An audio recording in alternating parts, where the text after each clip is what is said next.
Hey everybody, thanks for watching our YouTube channel. We're constantly updating it with new content and never seen before content. So if you want to get the latest from Harvest, hit the subscribe button. You must not kill. Exodus 20, verse 13. You must not kill. Now, we live in a culture that is just awash in killing, and we see violence in everything from movies to music to video games to you name it, it's there. But then there's real killing that sometimes happens in real time, played out for us. Things that we'll see in videos, things that are out there, causing us to become numb to so much of this. And then there are those that are victims of violent crime. 2 million people a year are victims of violent crime. Think how different our world would be today if we honored commandment number 6. You shall not kill. But let's be clear, a better translation would be, you shall not murder. You shall not murder. And there is a difference. This commandment obviously forbids the taking of another human life, that is for no justifiable reason. Now, I don't have the time to go into it, but there are times when taking a life can be justifiable. Over in Numbers 35, we see that God makes a distinction between killing and murder. Obviously, all murder is killing, but not all killing is necessarily murder. There are times when death is permissible, though obviously not desirable. As an example, self-defense. If someone were to break into your home, do you as a Christian have a right to defend yourself? Some might say, well, I would just pray a lot.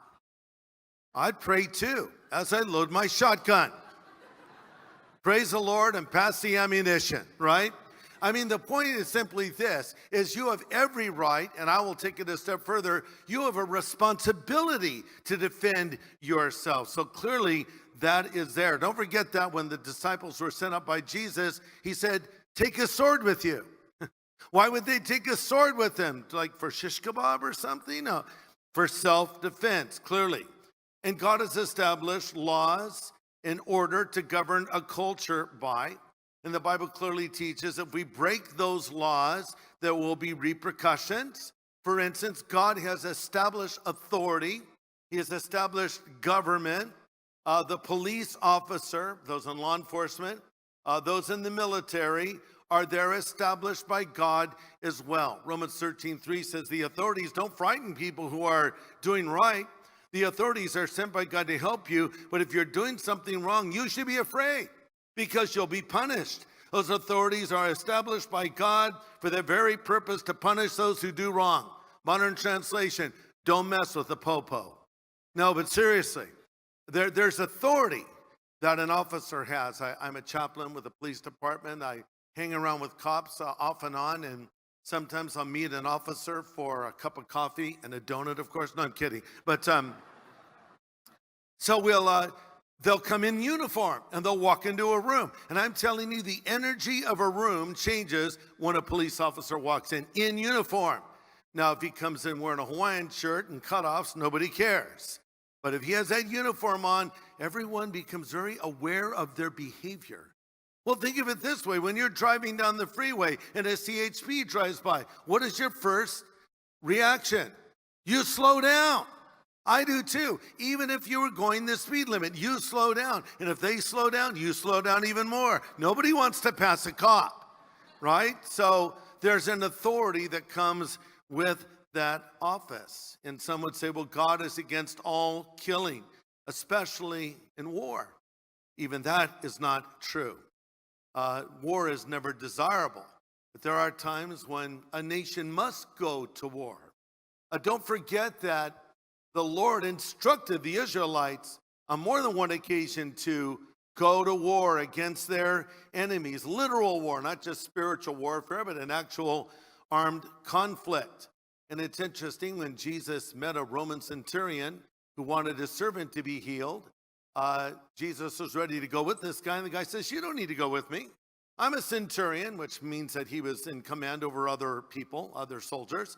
He says, I say this, and that happens. I say another thing, and that happens. You just have to speak the word. And we don't read that Jesus said, well, first of all, let's start with you being in the Roman army. This is evil. Forsake your sword, forsake your office, and follow me. Instead, Jesus says, check this guy out. Loose paraphrase. I haven't seen faith like this in all of Israel.